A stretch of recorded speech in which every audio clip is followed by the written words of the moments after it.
마음속에 떠오르는 얼굴이 하나 있습니다. 오랫동안 연락하지 못한 사람, 한때는 세상에서 가장 가까웠던 사람.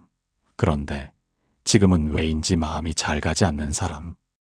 그 사람을 생각하면 여전히 서운하고, 그렇다고 먼저 연락하자니 왠지 지는 것 같은 느낌이 먼저 듭니다. 연락하고 싶은 마음이 전혀 없는 것은 아닌데 무언가가 마음의 발목을 잡습니다. 그렇게 한 달이 가고 1년이 가고 어느새 그 사람과의 거리가 너무 멀어져 이제는 어떻게 다가가야 할지조차 모르게 되어버렸습니다. 그 사람 생각이 나는 날이면 괜히 뒷맛이 쓰고 마음이 무거워집니다. 그러다가 또 까맣게 잊고 지내다가 문득 비슷한 얼굴을 길에서 보거나 옛날 사진을 우연히 마주치면 다시 그 마음이 올라옵니다. 이런 마음 낯설지 않으실 겁니다. 어쩌면 지금 이 순간에도 그 얼굴이 조용히 마음 한켠에 자리하고 있는 분이 계실지 모릅니다. 오늘은 바로 그 마음에 대해 이야기하려 합니다. 자존심과 오기 때문에 끝내지도 못하고 이어가지도 못하는 관계, 그리고 그 과정에서 나도 모르게 스스로 상처를 키워가는 마음의 이야기입니다. 부처님께서는 2600여 년 전 이미 이 마음을 꿰뚫어 보셨습니다. 오늘 그 지혜를 함께 나누며 오랫동안 마음 한켠을 짓누르던 짐을 조금 내려놓는 시간이 되셨으면 합니다. 지금 바로 이 채널을 구독하고 당신의 마음을 치유할 여정에 함께 하세요.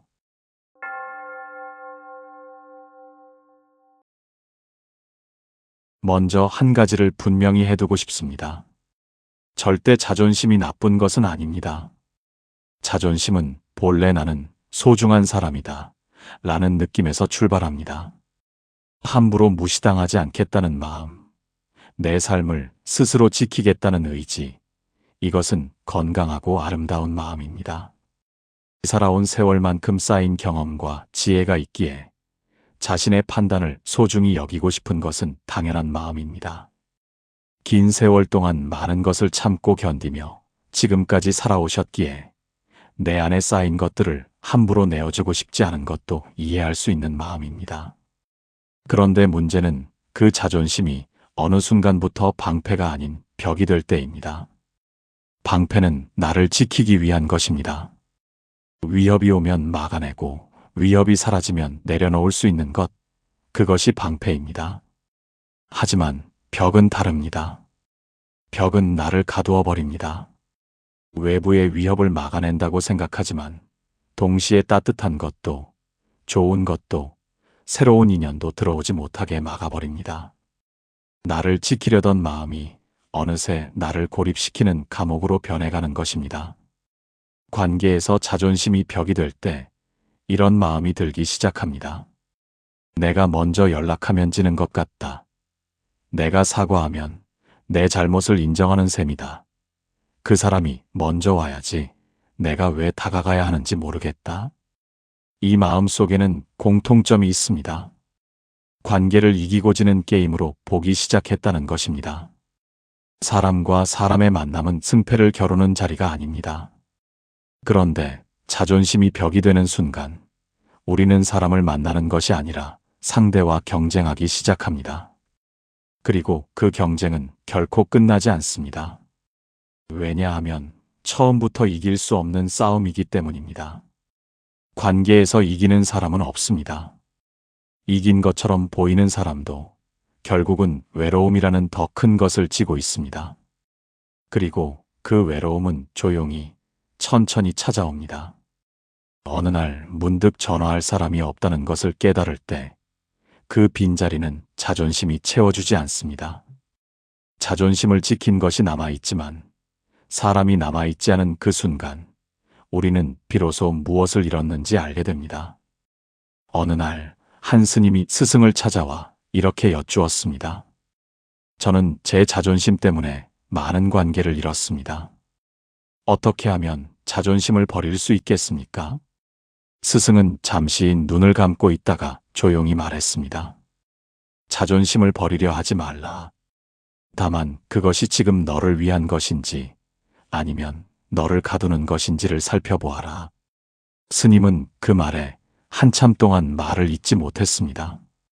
자존심을 없애야 한다고 생각했는데 그것이 아니라 자존심이 지금 어디를 향하고 있는지를 보라는 가르침이었습니다. 방패로 쓰이고 있는지 아니면 벽으로 굳어버렸는지를 살피는 것, 그 하나의 알아차림이 변화의 시작이 됩니다. 알아차림이란 결코 거창한 것이 아닙니다. 지금 이 관계에서 내가 버티고 있는 것이 나를 지키기 위한 것인지 아니면 단순히 지기 싫어서인지를 조용히 물어보는 것입니다. 그 질문 하나가 굳어있던 마음을 조금씩 부드럽게 녹여줍니다. 우리도 그렇습니다. 자존심을 버려야 한다고 생각하실 필요는 없습니다. 다만 지금 내 자존심이 나를 지키고 있는지 아니면 나를 가두고 있는지를 가만히 들여다보시기 바랍니다. 그 질문이 마음속에 자리를 잡는 순간 무언가 조금씩 달라지기 시작합니다. 나이가 들수록 자존심이 더 강해지는 데는 이유가 있습니다. 살아온 세월만큼 내가 옳다는 확신이 자연스럽게 쌓입니다. 젊을 때는 내가 틀렸을 수도 있다고 생각하는 것이 비교적 쉽습니다. 아직 경험이 쌓이는 중이기에 다른 사람의 말을 더 쉽게 받아들일 수 있습니다.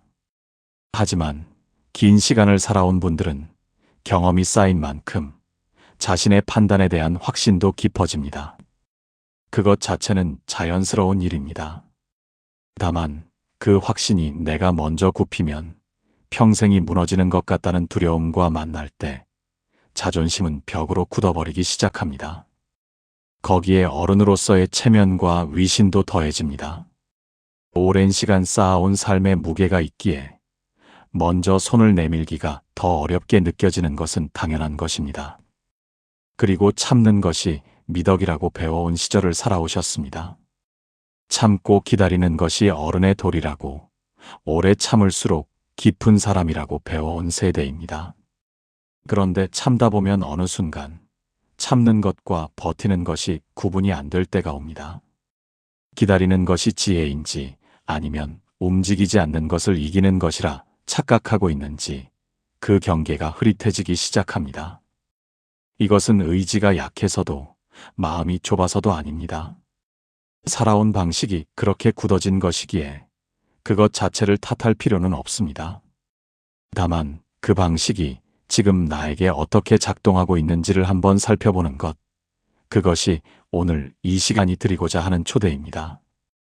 그렇게 시간이 흘러가고 관계는 조용히 멀어집니다. 오랫동안 친하게 지내던 두 이웃이 있었습니다. 30년 가까이 이웃으로 살며 서로의 자식 결혼도 함께 챙기고 아플 때 병원도 같이 다녔던 사이였습니다. 그런데 어느 날 아주 사소한 일로 서로 기분이 상했습니다.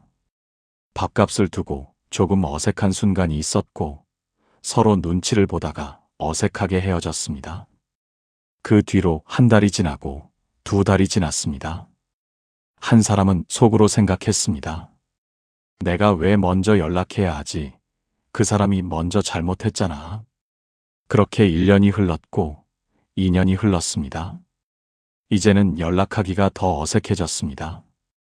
이렇게 오래됐는데 이제 와서 뭐라고 하나 하는 생각까지 더해졌습니다. 30년의 이웃이 단 한 번의 어색한 순간과 내가 먼저 하면 지는 것 같다는 자존심 때문에 천천히 멀어지고 있었습니다. 부처님께서는 이것을 일러 자아에 대한 집착, 아집이라 이르셨습니다. 자아에 대한 집착이 모든 고통의 뿌리입니다. 나라는 것을 지키려는 마음이 강해질수록 오히려 더 많은 것을 잃게 됩니다. 자존심을 지키려다 관계를 잃고 관계를 잃고 나서 더 깊은 외로움을 안게 되는 것입니다. 30년의 이야기가 밥값 한 번의 어색함에 묻혀버리는 것은 관계가 약해서가 아닙니다. 자존심이라는 벽이 너무 두꺼워진 탓입니다. 이제 오기에 대해 이야기할 차례입니다. 자존심과 오기는 비슷해 보이지만 뿌리가 다릅니다. 자존심은 나 자신을 향한 마음에서 출발합니다. 그러나 오기는 다릅니다. 오기의 출발점은 상대방입니다. 저 사람에게 지기 싫다. 저 사람이 나를 이기도록 내버려 두지 않겠다. 그 마음입니다. 자존심이 나를 향하는 마음이라면 오기는 상대를 향하는 마음입니다. 그런데 여기에 역설이 있습니다. 오기는 상대를 향하는 것 같지만 결국 가장 크게 상처받는 것은 자기 자신입니다. 오기가 생기면 모든 에너지가 상대방에게로 향합니다. 상대가 어떻게 생각하는지, 상대가 어떻게 반응하는지, 상대가 잘 지내고 있는지 아닌지에 온 신경이 쏠립니다. 그 과정에서 정작 내 삶, 내 평온, 내 하루가 뒷자리로 밀려납니다. 오기라는 이름의 화살은 상대방에게 날아가는 척하지만 실제로는 내 가슴에 꽂힙니다. 그리고 그 화살은 내가 스스로 꽂아두고 스스로 빼지 않고 있는 것입니다. 부처님께서는 이것을 이렇게 말씀하셨습니다. 분노를 붙잡는 것은 달군 숯을 손에 쥐고 있는 것과 같다. 달군 숯을 손에 쥐면 상대방이 타는 것이 아닙니다. 바로 내 손이 탑니다. 오기를 붙들고 있는 동안 타들어가는 것은 상대방이 아니라 나 자신의 마음입니다. 그럼에도 놓지 못하는 것은 그것이 익숙하기 때문입니다. 아프지만 익숙한 것, 힘들지만 손에 잡히는 것, 그래서 내려놓기가 더 어려운 것입니다. 한 수행자가 스승 앞에 앉아 말했습니다. 스승님, 저는 누군가에게 깊이 상처를 받았습니다. 그 사람을 용서하고 싶은데 마음이 따라주지 않습니다. 스승이 조용히 물었습니다. 그 사람은 지금 무엇을 하고 있는지 아느냐? 수행자는 잠시 생각하다가 말했습니다. 글쎄요, 잘 모르겠습니다. 스승이 말했습니다. 내가 지금 혼자 그 마음을 붙들고 있는 동안 아마 편하게 잘 자고 있을 것이다. 수행자는 그 말에 한참 동안 말을 잇지 못했습니다. 그리고 눈물이 났습니다. 상대는 이미 다른 생각을 하고 있을 가능성이 높은데 나 혼자 그때 그 일을 계속 생각하며 밤을 지새우고 있었던 것입니다. 잠을 이루지 못하는 사람은 상대방이 아니라 나 자신이었고 밥맛을 잃는 것도 나였고 오랜 친구를 만나도 그 얼굴이 머릿속에 맴돌아 좋은 시간을 보내기가 힘들었습니다. 내가 오기를 붙들고 있는 동안 가장 많이 잃어버리는 것은 바로 내 일상의 평온입니다. 오기는 상대를 향한 마음이지만 결국 나를 가두는 마음이라는 것이 여기서 드러납니다. 붙들고 있는 동안 타들어가는 것은 언제나 나 자신이라는 것, 그것을 먼저 보는 것이 중요합니다. 상대방이 잘 자고 있는 동안 나는 잘 자고 있는가를 먼저 물어보시기 바랍니다. 오기가 관계를 붙들게 하는 데는 또 하나의 이유가 있습니다. 그 관계를 놓아버리면 인연이 끝났다는 것을 인정해야 하기 때문입니다. 그리고 많은 분들이 그것을 내가 진 것처럼 느낍니다. 내가 포기했다. 내가 졌다. 결국 그 사람이 이겼다는 느낌이 드는 것입니다. 그래서 그 관계를 놓지 않습니다. 관계를 이어가지도 않으면서 끊지도 않고 어정쩡하게 그 사이에서 붙들고 있습니다. 이것은 관계를 지키는 것이 아닙니다. 상처를 지키는 것입니다.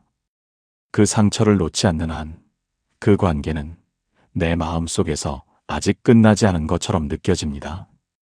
그 끝나지 않은 느낌이 역설적으로 위안이 되기도 합니다. 완전히 잃어버리는 것보다 어정쩡하게라도 붙들고 있는 것이 덜 외롭게 느껴지는 것입니다. 더구나 새로운 관계를 맺는 것이 쉽지 않은 나이에 오래된 관계가 끝났다는 것을 인정하는 것은 더 두렵고 더 아플 수 있습니다. 그 두려움은 자연스러운 것입니다. 오래 함께한 사람이 멀어지는 것은 어떤 나이에도 쉽지 않은 일입니다. 그런데 그 두려움이 오기와 만날 때 우리는 더욱 강하게 붙잡고 있게 됩니다. 놓으면 외로울 것 같아서, 놓으면 진 것 같아서, 놓으면 그 시간이 다 의미 없어질 것 같아서 그 마음들이 겹겹이 쌓여 손을 더 꽉 쥐게 만듭니다. 하지만 지금 손에 쥐고 있는 것이 관계가 아니라 상처라는 것을 알아차리는 순간 비로소 손을 펼 준비가 시작됩니다. 이번에는 스스로 상처를 키우는 마음의 방식에 대해 이야기할 차례입니다. 부처님께서는 법구경의 첫 말씀에서 이렇게 가르치셨습니다. 모든 것은 마음이 앞서 나아가고 마음이 주인이며 마음이 만듭니다. 이 가르침은 매우 깊은 통찰을 담고 있습니다. 상처는 상대방이 만드는 것이기도 하지만 그 상처가 얼마나 깊어지고 얼마나 오래 남는지는 내 마음이 결정한다는 것입니다. 같은 말을 들어도 어떤 마음으로 듣느냐에 따라 전혀 다른 경험이 됩니다. 누군가 요즘 좀 달라 보인다고 말했을 때 열린 마음으로 들으면 좋은 변화가 보이나 보다고 생각합니다. 그런데 경계하는 마음으로 들으면 무슨 뜻으로 하는 말인지 의심하고 경계하게 됩니다. 관계에서의 상처도 마찬가지입니다. 상대방이 한 말, 한 행동이 처음에는 그저 하나의 사건입니다. 그런데 우리 마음이 그것을 어떻게 받아들이고 어떻게 해석하고 어떻게 키워가느냐에 따라 그 상처의 크기가 완전히 달라집니다. 처음에는 작은 가시였던 것이 마음속에서 점점 큰 나무로 자라기도 합니다. 그 나무를 키운 것은 상대방이 아니라 내 마음속 재판이었습니다. 이렇듯 상처를 키우는 가장 흔한 방식은 혼자 하는 재판입니다. 상대방은 이미 자리를 떴습니다. 그런데 내 마음속에서 재판이 계속됩니다. 나는 검사가 되어 상대방의 잘못을 나열하고 나는 판사가 되어 판결을 내립니다. 물론 나는 가장 억울한 피해자이기도 합니다. 이 재판에서 상대방은 변호할 기회조차 없습니다. 나 혼자 모든 역할을 합니다. 그 과정에서 이런 생각들이 이어집니다. 그때 그 말은 분명히 나를 무시한 것이었다. 지금 생각해보니 그 사람은 처음부터 나를 가볍게 여겼던 것 같다. 그때 내가 왜 참았을까 하는 후회. 처음에는 작은 서운함이었는데 이 재판을 거치면서 상대방은 점점 더 나쁜 사람이 되고 나의 상처는 점점 더 깊어집니다. 내가 이미 내린 결론에 맞는 기억만 골라서 떠올리는 것입니다.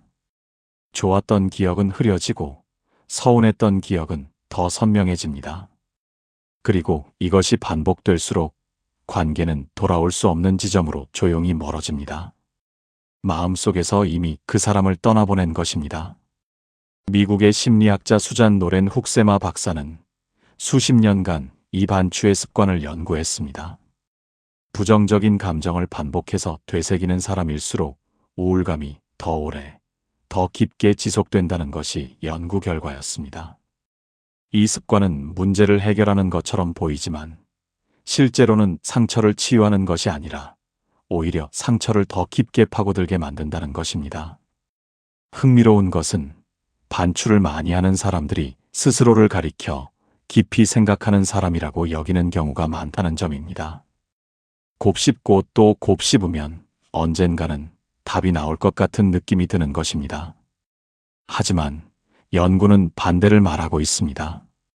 오히려 반추를 멈추고 지금 이 순간 다른 것에 집중할 때 마음이 더 빠르게 회복된다는 것이 밝혀졌습니다. 그러니 혼자 앉아서 그 장면을 반복 재생하는 것이 나를 힘들게 한다면 그것은 당신이 나약해서가 아닙니다. 마음이 작동하는 자연스러운 방식이 원래 그렇기 때문입니다. 다만 그 자연스러운 방식이 나를 힘들게 할 때 알아차리고 멈출 수 있다면 그것만으로도 충분합니다. 이렇게 부처님의 가르침과 현대 심리학이 같은 곳을 가리키고 있습니다. 마음이 만드는 재판을 알아차리고 멈추는 것, 그것이 상처에서 벗어나는 시작입니다. 그렇다면 왜 이 반추를 멈추기가 어려울까요? 여기에는 역설적인 또 다른 원인이 있습니다. 그 상처를 붙들고 있으면 그 관계가 아직 살아있는 것 같은 느낌이 들기 때문입니다. 상처를 키우는 것은 일종의 기다림입니다. 언젠가 저 사람이 내 마음을 알아줄 것이라는 기대, 언젠가 저 사람이 잘못했다는 것을 깨달을 것이라는 기대가 마음 깊은 곳에 남아있는 것입니다. 그 기대를 버리는 것이 너무 슬프기 때문에 상처를 붙들면서 관계를 붙들고 있는 것입니다. 그 기대가 나쁜 것은 아닙니다.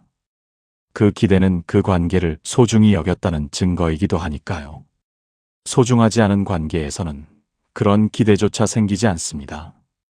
다만 그 기대가 이루어지지 않을 때 언제까지 기다릴 것인가를 스스로에게 물어볼 필요가 있습니다. 또 한 가지 이유가 있습니다. 상처를 키우는 것이 자신을 보호하는 방식이 되기도 합니다.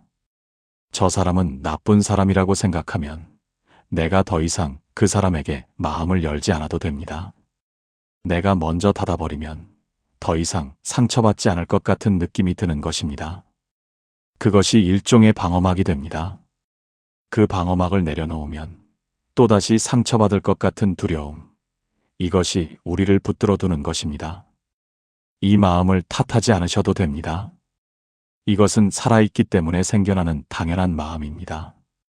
다만 그 방식이 나를 자유롭게 하는 것이 아니라 오히려 나를 더 가두고 있다는 것을 천천히 알아가는 것이 중요합니다. 방어막은 나를 지키는 척하지만 동시에 따뜻한 것도 좋은 것도 들어오지 못하게 막아버립니다. 다친 마음 안에서 나는 상처받지 않는 대신 따뜻함도 받지 못하게 됩니다. 선불교의 방아착이라는 가르침이 있습니다. 내려놓으라는 뜻입니다. 많은 분들이 이 말을 들으면 포기하라는 말이냐고 하십니다. 그런데 내려놓는 것은 포기와 다릅니다. 포기는 내가 졌기 때문에 그만둔다는 것입니다. 내려놓음은 더 이상 붙잡지 않기로 한다는 것입니다. 이 두 가지는 뿌리가 다릅니다. 강물을 쥐려 하면 어떻게 될까요? 놓치지 않으려 손을 꽉 쥘수록 물은 더 빠져나갑니다. 힘을 빼고 손을 펼쳐야 물이 손바닥 위에 잠시 머뭅니다. 관계도 그렇습니다. 더 세게 붙들수록 더 빠르게 멀어집니다. 내려놓을 때 비로소 그 관계의 진짜 모습이 보이기 시작합니다. 또 한 가지 중요한 것이 있습니다. 내려놓는 것은 상대방을 위한 것이 아닙니다. 그리고 상대방을 용서하는 것과도 다릅니다. 그것은 바로 내 자신을 위한 것입니다. 그 무거운 짐을 더 이상 내가 지지 않아도 된다는 허용, 나 자신을 자유롭게 해주는 선택입니다. 내려놓는 순간 그 짐을 들고 다니느라 쓰고 있던 에너지가 비로소 나에게 돌아옵니다. 옛날에 한 노스님이 있었습니다. 어느 날 제자가 찾아와 물었습니다. 스님, 저는 오랫동안 원망해온 사람이 있습니다.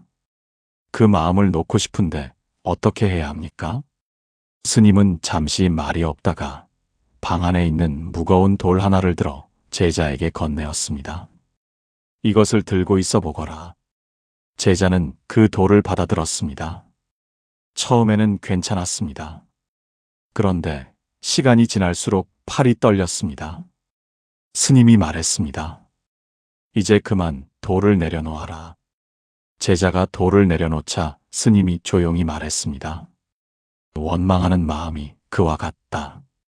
들고 있는 동안 힘든 것도 너 자신이고 내려놓았을 때 편안해지는 것도 바로 너이다.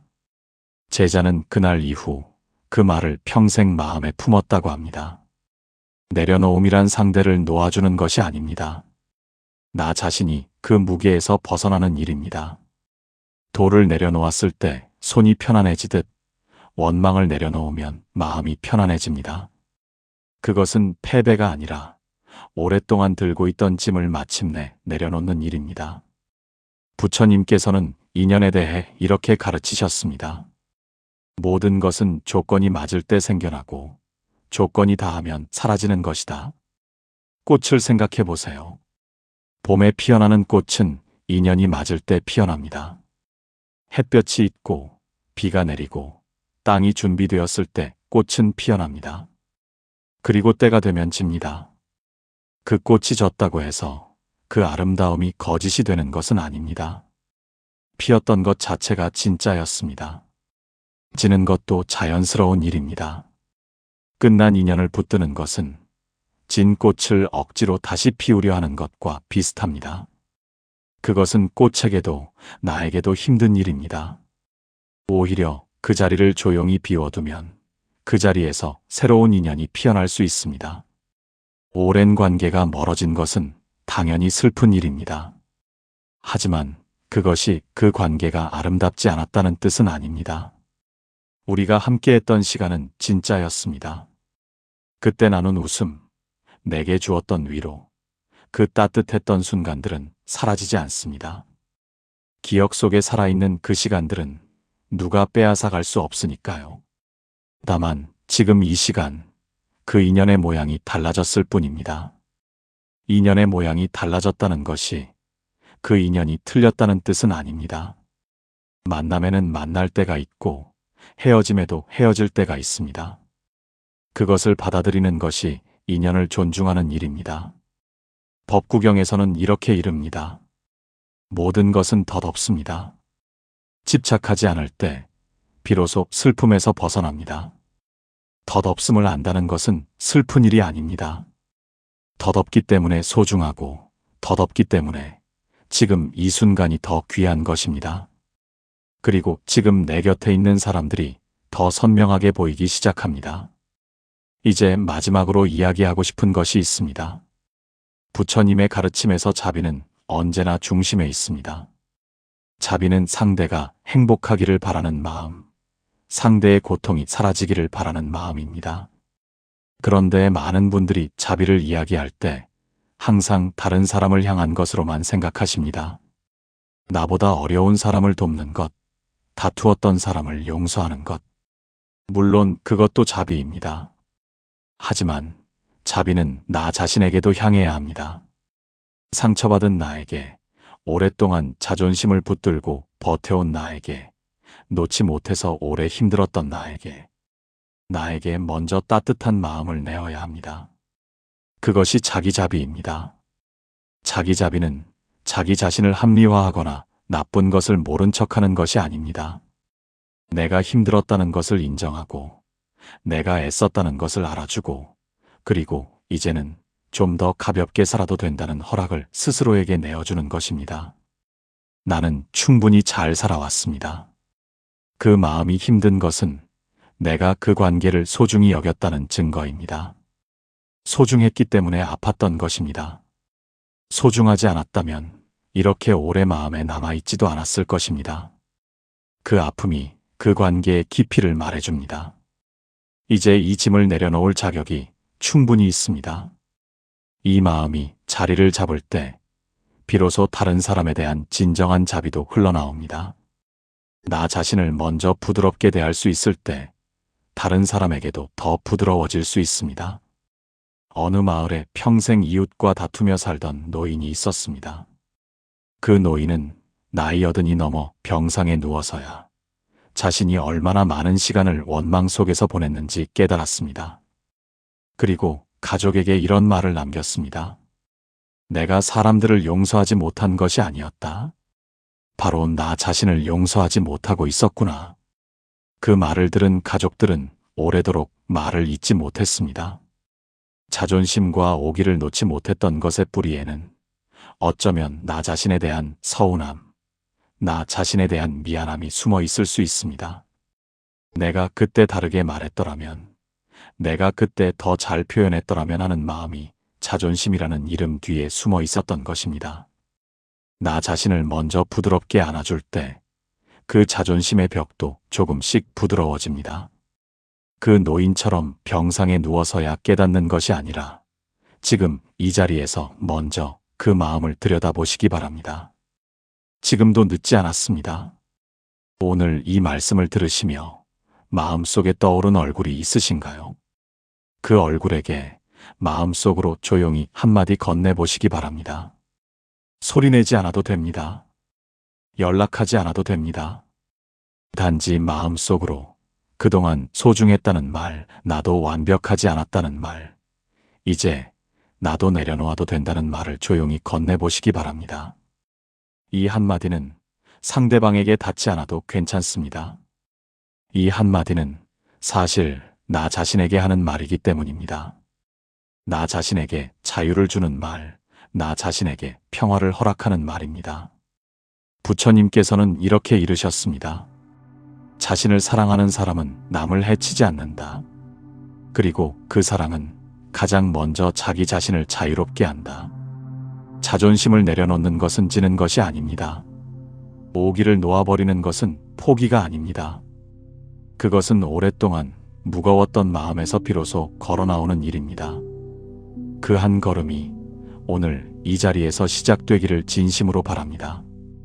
오늘 이 말씀이 당신의 하루의 작은 쉼이 되었으면 합니다. 마음 한켠에 남아있는 묵은 감정이 조금씩 부드러워지고 오랫동안 닫혀있던 마음의 문이 천천히 열리는 시간이 되셨으면 합니다. 자존심은 버리는 것이 아니라 방향을 바꾸는 것입니다. 오기는 이기는 것이 아니라 내려놓는 것입니다. 그리고 끝난 인연은 잊어야 하는 것이 아니라 감사하게 보내드리는 것입니다. 오늘 이 마음이 조금이라도 마음에 닿으셨다면 그것으로 충분합니다. 오늘 하루 마음속에서 조용히 한 사람에게 잘 가라고 인사해 보시기 바랍니다. 서운했던 마음도 오기도 모두 그 사람을 소중히 여겼다는 증거였습니다.